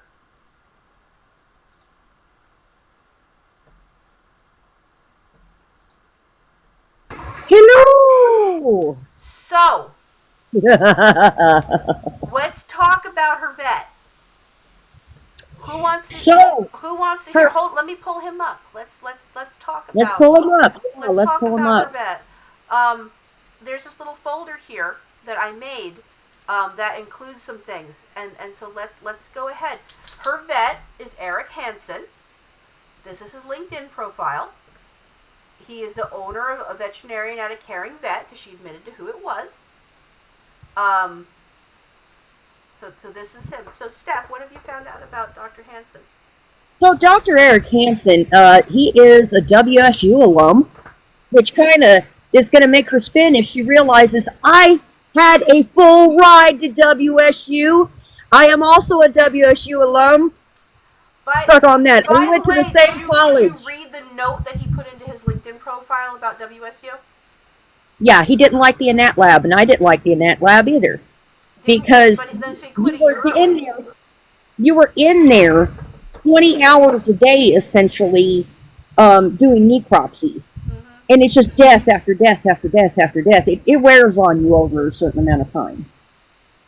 And so, yeah, the Anat Lab at WSU, if you're in there under an internship, you're basically doing necropsies and doing tissue slides all day long. You know what? I might actually like that. If you had that kind of doing that. If you had that tedious kind of mindset, yes. But if you want to actually treat patients instead of just diagnosing, no, I don't want to treat patients. I just want to diagnose, because if I have to treat patients, I have to deal with people. Okay, then you'd be an excellent pathologist. That was like literally yesterday. You have to understand. Yesterday at the bakery, I needed to get paper towels, and I didn't realize it was after 6 o'clock in the morning. So I took 2 steps in the front so that there was people out there, and I turned back around and said, "Nope." Yes, no, then you'd be an excellent pathologist over there. So I will deal with the donuts. You'd be an excellent pathologist. Yeah. But I will credit WSU's hammering that into you as the reason that I'm so good at my DX abilities. Being able to follow the path of of how something occurs. And so I will credit WSU for that. But yeah, we went to the same school. But the thing is that he went from WSU in the Path Lab straight into corporate cat and dog practice. He graduated May 2001, and he immediately got a job at a veterinarian staff within 2 years. He worked at Banfield, which is absolute corporate nightmare cat dog practice. That's all it is. You don't see exotics. It's 100% cat dog practice, and it is a corporate hellhole. So 7 years. For 7 years, then he just did Banfield, and then after Banfield closed, he went and kind of started his own practice. But he's not nowhere does it say he's an exotics specialty vet on any of his stuff. He's not. And he does not have a postgraduate degree in exotics at all. No, he does not. He's not an exotics he has a general DVM, which is, your graduate degree. And that's it. That's all the man got. They do C exotics, which I don't know what Utah's laws are. Maybe in Utah they can do that without specializing in it. If you are a licensed veterinarian, you can see any animal that you wish. But the experience level is not going to be the same, as somebody who has gone through an exotics program. Now, I will qualify. The exotics programs do not include rabbit curriculum. They never have. You'll see the way that the postgraduate degree on the exotics works is that you're going to have more exposure in clinic to an exotics animal coming in. So you might have a chance to see a rabbit in your clinic during the exotics postgraduate degree program, but there's no actual curriculum. Banfields in PetSmarts, for the most part, don't exist anymore. I don't think they went out of business because they got sued too much. They technically do still exist. There is still a few Banfields that are operational, but PetSmart no longer houses them. Because they were sold as franchise. Yeah, because they were franchised out. So there is a few there, but they're not. But but most PetSmarts got rid of them. Like ours got rid of ours doesn't have Banfields anymore. Most of the PetSmart locations are closed. Yeah, the Banfield locations that still exist were sold as franchise back in the day. So they are semi-privately owned, and that's the reason the doors stayed open. Yeah. But most of them are most of Banfield closed. Most of them are defunct. Yeah. But anyway, he's not an exotics vet. He has no exotics experience. He has no published papers on exotics. He has no published works that I can find beyond his thesis. And I'm trying to remember what that was on. We can find that real quick. Hold on. I'm sure I can pull that up. Let's see here. This is Eric. Let's go ResearchGate. Eric Hansen, DVM. There's two of them though. That's the other problem. Is one of them works at Texas A&M, so you got to make sure you got the right one. Actually, there's two with the same name in Utah, so you got to make sure it's the right one because there's three that have the same name. Correct. So you have to verify that it's. Yeah, Elder Scrollum's my husband. He worked as a surgical tech at Banfield, and it was soul sucking.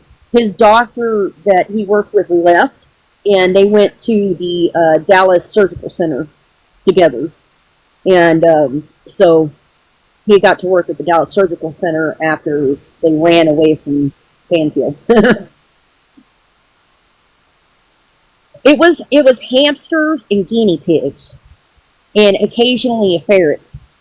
But you didn't see rabbits because rabbits had been stopped selling in PetSmart back in '95.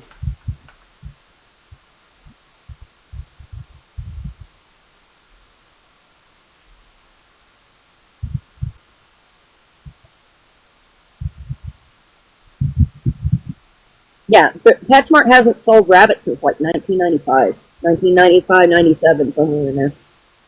Because PETA had a big campaign.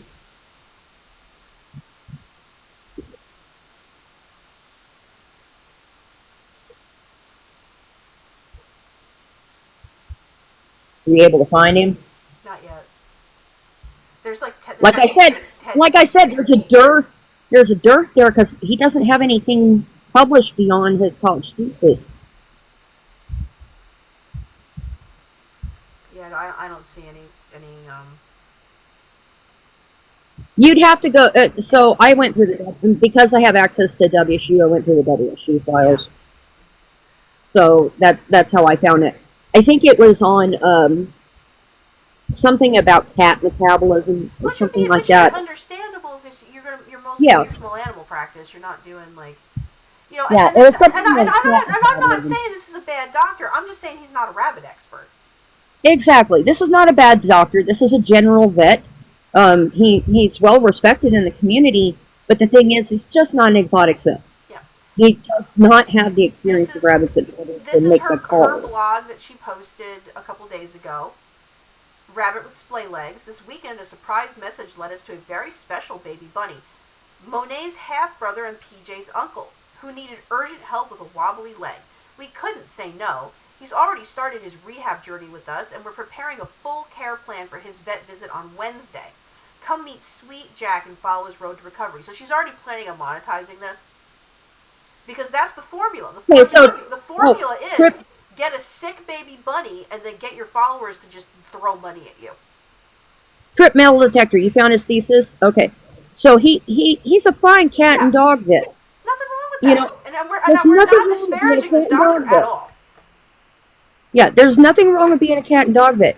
He's a cat and dog vet, though. Yep. But so she's sitting here. She literally commented to me. Oh, I got it. Hold on, I'll show him. Yeah. I got the comments. Let's see. I think it's one of. Let's see. Yeah, Trip Metal Detector is an RVT, and I'm a veterinary technician. I didn't do a license in Texas because it's not required here. But the level of experience, I get RVT pay when I go in for work. Oh, hell, I can use a GoFundMe right now. I'm desperate need of a boost to get my business off the ground and make sure that my animals are covered. I'm like, we're going without food and praying Lee can feed us right now. We got lucky that he was able to take us out to eat, today. And he's only doing that because I'm milking his goats for him tomorrow. So. Yeah. I did exotics and large animal. That was my thing. So Steph made a note here. So I'll find this video and we'll look at the comment where the comments were.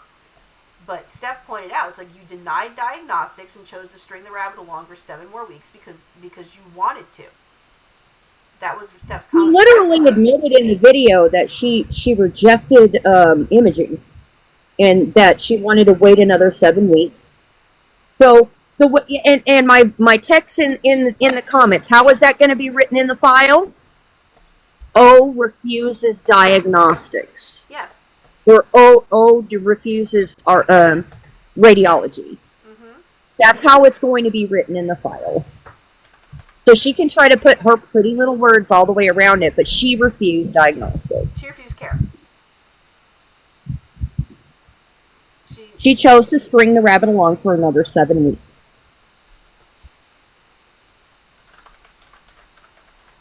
I mean, and we can go ahead and look at her damn videos of this thing because she's got videos saying, "Oh, look, he's getting better." But if you know what you're looking at, he's not getting better.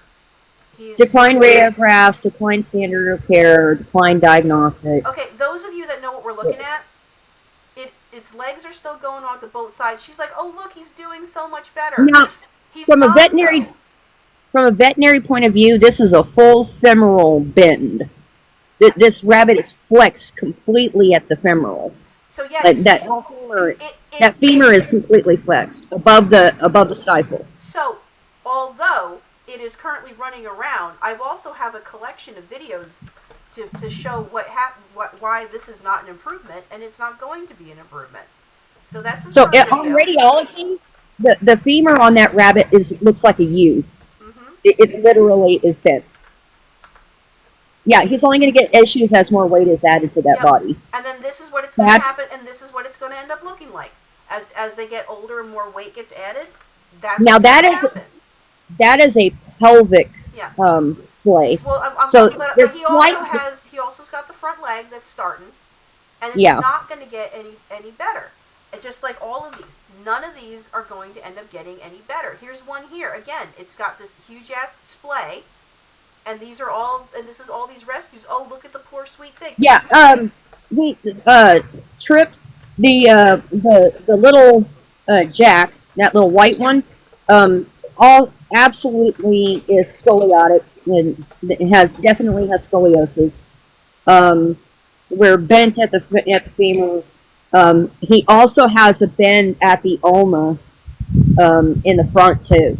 This one also, whoever this one was from, it's got the same thing. You can see the legs jutting out the side, and it's another Holland Lop. Yeah, and Holland.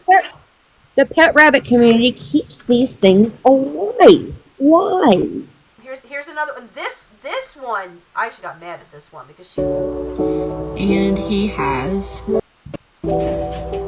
We have a it has stuff in the front paws too. So the ulna is bent. He has splay legs, where his legs are out to the side, so he can't really hop.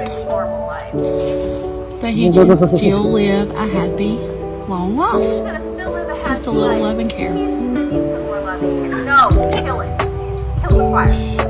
That's on Video versus Rads. I'm telling you, if they put it, that's the reason she declined the Rads, was because she knew as soon as the Rads came up, she knew that the vet would say, "I'm sorry, there's nothing we can do." And again, it's like, yes, they can. And I guarantee you, there's a Facebook group called "Your Vet Absolutely Did Not Say That," and in this case, I seriously think her vet was trying to be polite. And was like, there's a possibility he can make a full recovery. Because that is literally what is in the paperwork. Like here, I will show you. That is literally, so this is from the veterinary. What's the name of this one? Well, you know what I'm talking about. This is direct pulled from your vet diagnostic charts, basically. This is the go-to. So. Basic information. General descriptive term referring to any abnormality in rabbits that leads to inability to abduct one or more limbs. It's either going to be hip dislocation, limb abduction, femoral neck inversion, subluxation of hip and hip dysplasia. Predisposing factors is autosomal recessive inherited. It's mostly genetic. Occasionally it can happen from like things being stepped on or bad flooring or improper diet, but typically it's genetic. It's mostly genetic, and what happens is during bone formation, the plates, the growth plates on the bones, there's one that's growing faster than the other, and it creates an outward curve. All right. The other issue with this is the prognosis is poor. So the prognosis is guarded. When they say guarded prognosis, it typically means it's not going to get better. Now, guarded prognosis. It's not 100%. Guarded prognosis is the pretty way of saying coin flip at most. It is a medical term used to indicate that the outcome of the patient's condition is uncertain or doubtful. It suggests that the patient's condition is serious and may not improve. Recovery is unlikely, and it says it right here. Guarded prognosis, recovery is unlikely. Euthanasia is the outcome in most cases. Consider culling the affected animal if inherited cause is determined, and it is inherited. Some individuals can cope with long-term disability, especially if mild. This is not mild. This is not mild. It's a full splay on 3 limbs. That rabbit is not going to recover. Quality of life is the main concern. Comments: splay leg is a loose descriptive term about one variety. It's a variety of inherited or acquired, may be evolved. Inherited results in skeletal deformities in young growing rabbits. Prevention: correctly utilizing causes where possible. Client education: quality of life is constantly assessed. Do not breed from affected animals. Well, you just flat out admitted. That you're breeding them. That you are breeding them. That this is your lines. That you are breeding them. Yes, they are more prone to connective tissue disorders. Yep. In fact, the floppy scrotums on some bucks are indicative of something close to human EDS syndrome. But no, so one of the things I wanted to say here was that is that I know exactly what her long game is here, and I know it because I've seen it in other people.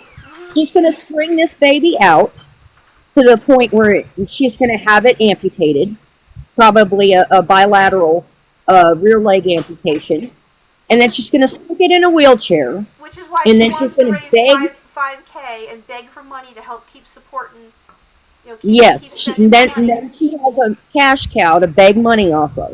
Mm-hmm. Yeah, it is like Munchausen by proxy in an animal. Yeah, it's outright abuse. Why does the pancake have upright ears? Because it's a Netherland dwarf thing.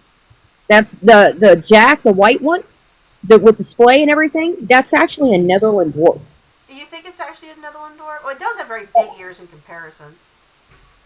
Or it does have little ears in comparison to the other ones. No, because that's not her rabbit. She brought that one in. No, Somebody no. It is the half sister, is the half brother to Monet, which is the deaf rabbit, and it is the uncle to one of her other ones. Oh. I told you, she already has them in the lines. The deaf rabbit, the blue-eyed white deaf rabbit, is this one. This one right here that's being chased by the other buck. It's the half brother to this one. Why in that one video where she introduces Jack does she say this rabbit came to us? Because it was in someone else's barn, so she got it from the other breeder. Oh. So whoever she bought the other rabbit from came from the breeder, and whoever her other breeder friend is, because it's gonna be whatever it is, it's gonna be a blue-eyed white. But she claims this is the half sibling. Poor Jack. It's because it's another blue-eyed white, or an ermine, but it's another blue-eyed white. You see, even the front legs are going off to the side, on both sides. That's what I'm saying. It's full splayed on. I got a message today from Monet's side of the family.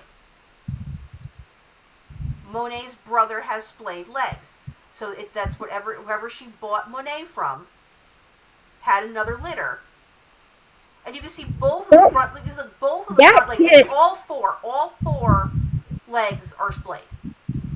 That kit looks no more than 4 weeks old. Yeah. Which means this is the cull it. Please cull it. I think somebody's mixing Netherland dwarfs and Holland Lop. Probably, but you can see it's splayed on both sides in the back and both feet in the front. It is and she's going, oh, it's doing so much better. It's not doing any better. It's just all over the damn place. I mean, they really don't give a crap about the breeding anyway. So they're probably crossing Netherland dwarfs with Holland Lop. Yeah, it's a blue-eyed white, just like the supposedly deaf one. But this is her cash cow for right now. Please send me money so I can help the baby family. Well, it was just like that guy down in Texas that was remember the Save the Runt guy? He would always get those Failure to Thrives, and then he would, Oh, I know. Sit on lives for hours, choking them to death. No! Oh, should we watch this? Am I just gonna get angry? How angry am I gonna get? Are you accidentally starving your rabbit? Let's talk about what your bunny actually needs. Oh no, not a diet discussion, please. Picasso at 4 pounds and Monet is just over 2 pounds. Eat 120 to 150 cent more than the That's what you said. You amount. took yourself out of here if you were going to get hungry. You said that you would take yourself out. You're Rabbits fine. do not drink as much water, so I'm just gonna get so mad. So let's just start with this. No! I'm fine. No! I can't.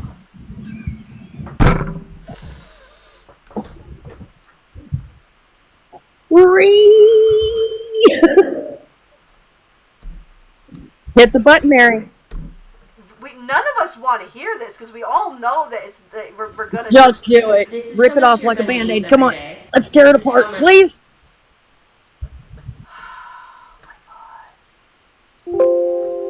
Are you all ready for this? Whoa, my comments on that video. Oh, we'll look at him. One of my bunnies eat every day. I'm going to assume that all of us give our bunnies unlimited amounts of hay. This is the Well, at least I can't hear the cow. representation of a Oh, if you guys can't hear it, then it's no fun. Come on. Desktop microphone, primary microphone,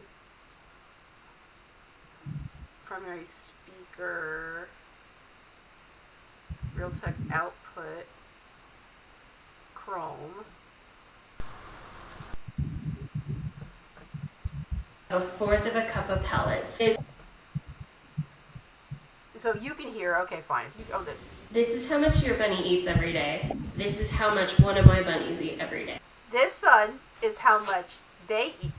Your bunny should eat. I don't know if it's because I'm up in the box or what, but all of us give our bunnies I can't unlimited hear. amounts of hay. This is the caloric representation of a fourth of a cup of pellets. It is 120% of the recommended every day. I'm going to assume that all of us give our bunnies unlimited amounts of hay. This is the caloric representation of a fourth of a cup of pellets. It is 120% of the recommended calories. No. Have thoughts about this. Was this standard set up when bunnies lived in cages exclusively? Caloric needs No. of an active bunny versus the caloric needs of a stationary bunny are different. This is how much Picasso has eaten a day since he was born. Went to the vet No, it's last month and he is not overweight. If he starts to become overweight, I will adjust it. These greens are split twice a day and a carrot is what they have for lunch. that size carrot. The whole fucking carrot.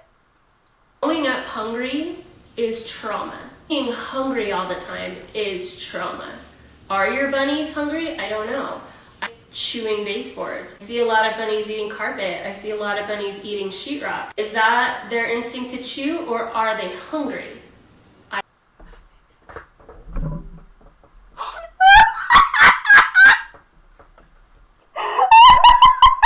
Oh my gosh. Oh, okay. I don't know. In order to keep my bunnies as happy and healthy as possible, this is how much I feed them. This is just how much my very active, free-roaming bunnies eat during a day. This is how much your bunny eats every day.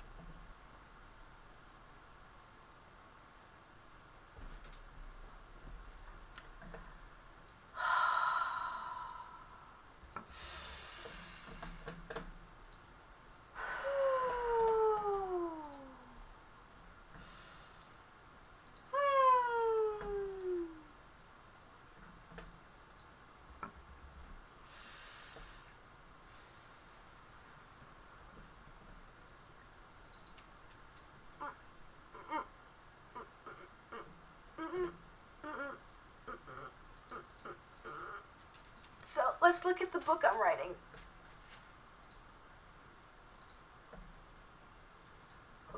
Who wants me to put for sale?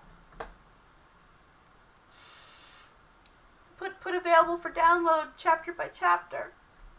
The Snarky Guide to Rabbits. The Snarky Rabbit Guide. Hold on. Chapter 4.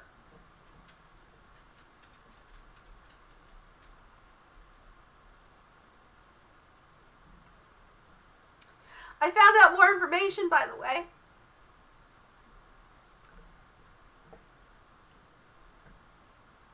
Corey and Theo, who does a lot of the research on rabbits and shelters and etc., had a discussion with Dr. Susan Brown about her diet recommendations, where she quoted her textbook name. Or she quoted her textbook name.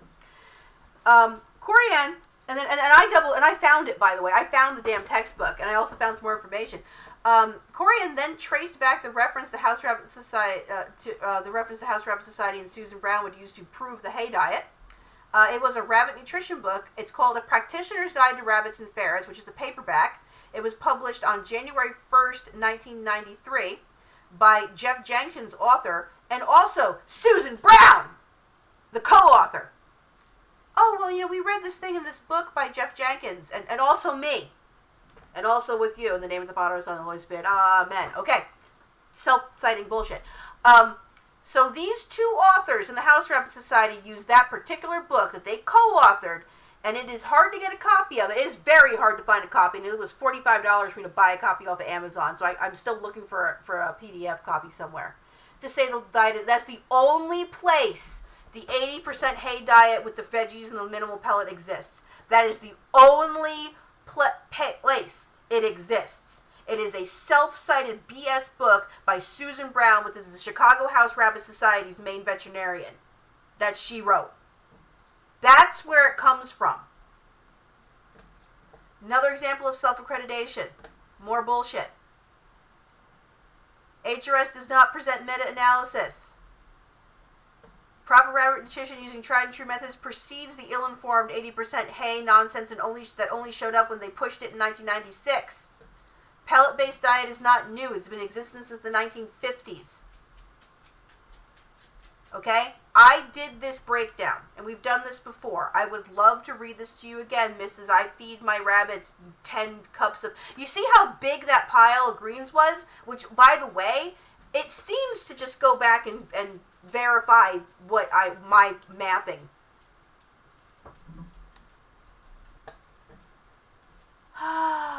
The name of the book is A Practitioner's Guide to Rabbits and Ferrets. It is a paperback.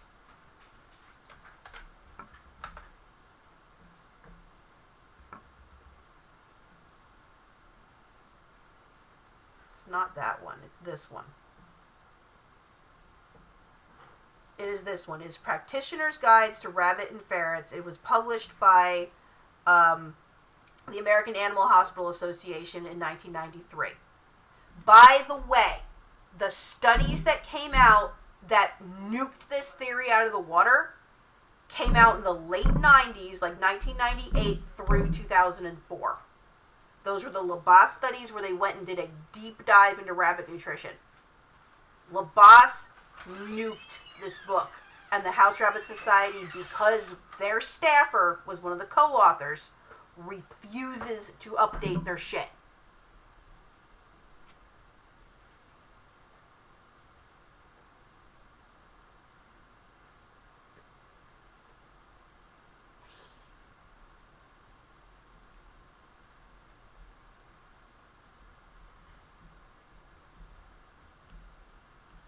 But yeah, just so you are aware, there's only one left in stock, and it's $30. There is no scanned version of this because it's all out of date. This is all out of date information. It's all been debunked at this point. It's no longer valid.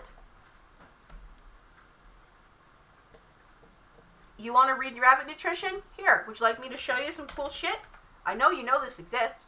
And I think some of you guys are here where you know this thing exists here. You see this thing here? You see this thing? mmcrabbits.com, BC Wiki. Feeding guide. Pellet feeding recommendations. Introduction about kind of some of this bullshit that end up going into the book also. But here's the breakdown. Nutrient breakdown. You want to see something crazy? Based on the House Rabbit Society recommendation. Alright?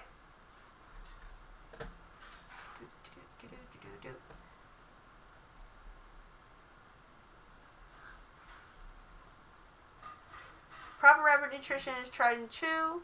She lied about this shit. The breakdown that they give you is 1 cup. So, just to break this down. 1 cup of balanced pellets equals 240 kcal, which is the exact amount of calories that a 10-pound rabbit needs in a day. This, again, you want to go back to where are you getting this information from, Mary? Where does this info come from? Are you pulling this out your ass? No, I'm not pulling this out my ass. You want to know where I'm pulling this shit out of? Let's go look at it. Where's it coming from? It is coming from this here. Recent Advances in Rabbit Nutrition that was published in 2000. So this study in this group of papers studied in 2000 blew the stupid 1993 book out of the water. This is absolutely amazing info that you get out of this, by the way. And this does all the breakdowns. Let me see if I can grab the PDF real quick. But I love Lops. Lops is some excellent stuff. And read full text. So, they spent 10 years doing this study. So they started this in 1990 and continued going on. The present paper summarized the whole process. Knowing a book on nutrition of the rabbit was published in 1998 by Lops and Wiseman, which I have a copy of that too. There's different parts of rabbit nutrition. Again, they published it in 2000. This has also been updated since then. Requirements for protein and energy, requirements for how much they need. There's these great little charts here for kcal requirement, for the rabbits, etc. The 240 kcal, I think I did that when you do the mathematical conversion, that works out to be approximately what a 10-pound rabbit needs a day. It's just what they need. This is a great, an excellent. It's very dry reading, but it has all the information you could possibly want. But the math don't math on Susan Brown's diet. The math ain't mathin'.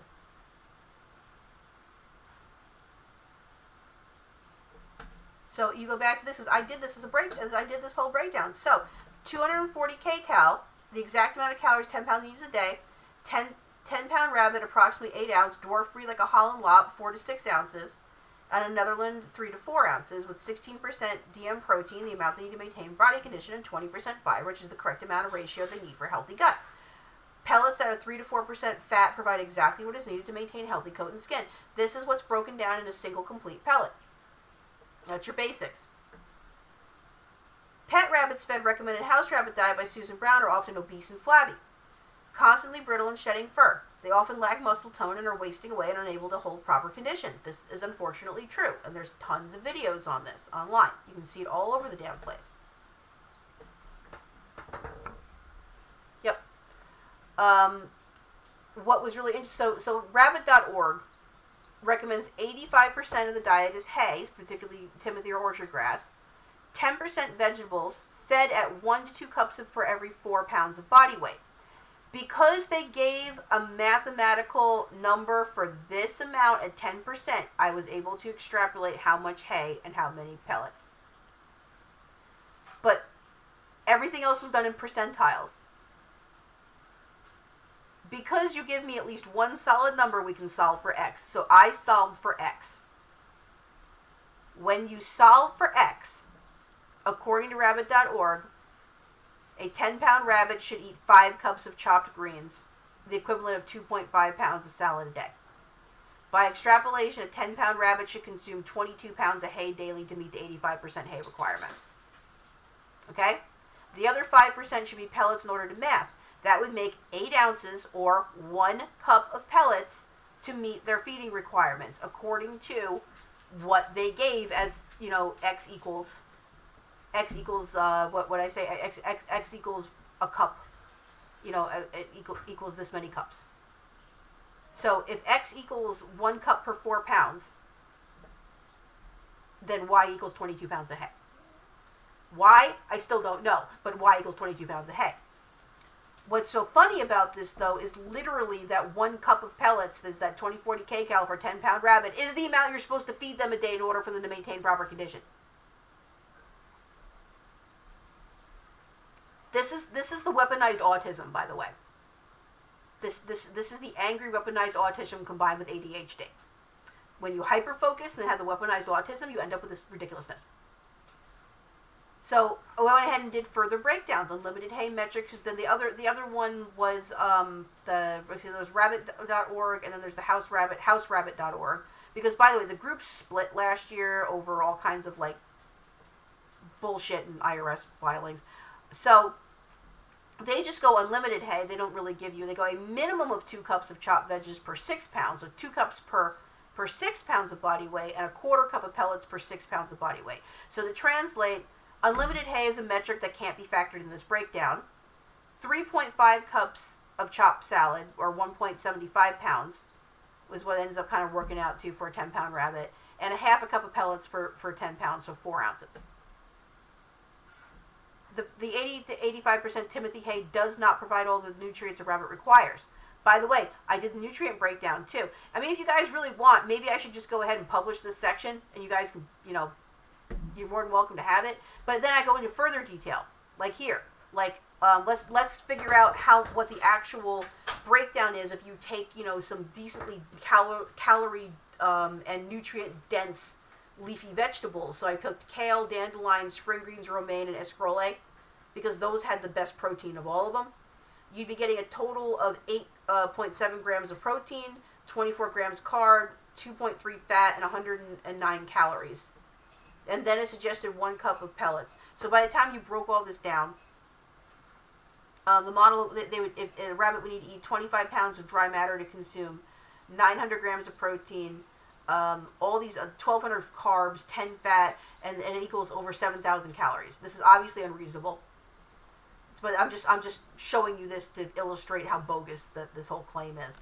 And then I went ahead and this is again broken down by Labas's studies that I showed you earlier, recommended by Labas. Protein 16 to 18%, DM, that's digestible.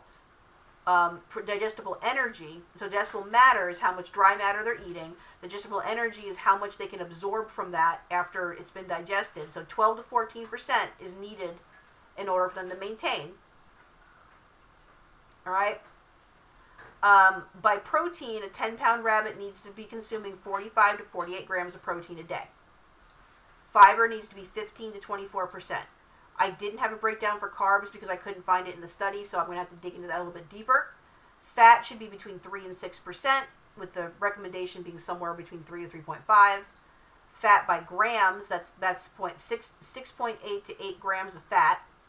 Kcal should equal about 240 kcal per 10-pound rabbit, and joules per kilogram is about 9.5 joules per kilogram. The nutrient breakdown in ADM pen pals, which is the pellet we feed: 1 cup by volume, 8 ounces, dry matter 8 ounces, protein 16%. So we're within limits here. Oh, wait, I have the thing. I caught it. I remembered my puzzle piece this time, so the lie doesn't go away. Okay? It gets funnier, but this was my math. I mathed it, okay? Pellets are ideal because it hits all the macros according to the Labas study, which is the reason why we say U.S.-based pellets all hit these macros. If you get Kalmbach, if you get whatever, they're based on this study that came out in 2000, this book, this Recent Advances in Rabbit Nutrition book. That's what the people that, the scientists and nutritionalists that set the pellet macros up are going by that information. That's the basis. I have those studies. They're posted on the wiki. House Rabbit Society, going by bullshit Susan Brown from 1993. House Rabbit Diet number 1, Susan Brown and Paige K. Parsons diet. Dry matter, 25 pounds. Protein, 9%. That's best case scenario protein. That's fresh Timothy hay, according to what they suggest, is 9%. The problem is, and this is on Feedopedia, according to Feedopedia, that 9%, by the time they try to break it down, it's best 4% protein by the time they actually break it down. You are so far below what you need. Protein by gram for a 10-pound rabbit, this will give them maybe 30 grams of protein. What did we say they needed? They needed at least 45. So you're only getting 30 grams of protein. If that's after you calculated in those specific greens I listed above, which I selected the highest nutrient-dense greens I could find. Most people are not feeding that. Fiber content would be 30%. This, again, you're scrubbing the gut faster than the rabbits can process it. Carbs, 60% of that is carbohydrates. Carbs by gram, 50 grams of carbohydrates per 10-pound rabbit. And again, I didn't have the carb breakdown, but that seems awfully high. your fat content would only be 1.5%. That's part of the reason why their coats are constantly so brittle. So your fat content doesn't even reach half of what the fat content needs to be, but your carbs are off the charts. All right? So at best, fat by gram is 3 grams of fat. Not nearly enough. But your kcal, if they eat all this, is over 7,000 calories. Almost all of it is located in carbohydrates. 60% of that's located in carbohydrates. So, and then if you use House Rabbit Diet 2, which is where they split off from, dry matter weight, we're not really sure. Protein, again, 9%. DE protein, 4%, not enough. It works out to about the same here, about the same here, about the same here. But it only works out to about 800 kcal. If you're doing the balance a little bit different, because more of this is in the salad, so it's a little bit easier to measure. Yeah. I then have the notes here on a snippet from Recent Reflections and Reflections on Rabbit Nutrition with a special emphasis on feed ingredients utilization, which is the paper that came out after the 2000 paper. This came out as a follow-up, so this was the 2004 update. And so we break that down. But this is one of the books that I'm writing. That is one of that feed chapter. And so her over here going, does anyone know what this does? Does anyone know? I do. Would you like the breakdown? Because, well, I'm not really sure. Ha ha ha. It shows. Takeaway from this evening. Rabbit Pals doesn't know what the hell she's talking about and likes to exploit people, and she breeds sick and ill animals and then sells them for profit. She's the epitome of what is an unethical breeder. Do not give this person money. Do not listen to her. Rabbits are not dogs. She's abusive care practices. She has bad diet practices. She has barely had rabbits for 2.5 years. She's bred multiple litters from poor quality stock. She does not care, self-admittingly does not care about the quality of their genes, about the quality of their type, about anything show quality. She breeds on temperament alone, and even her temperament is questionable. That's what we got. Okay?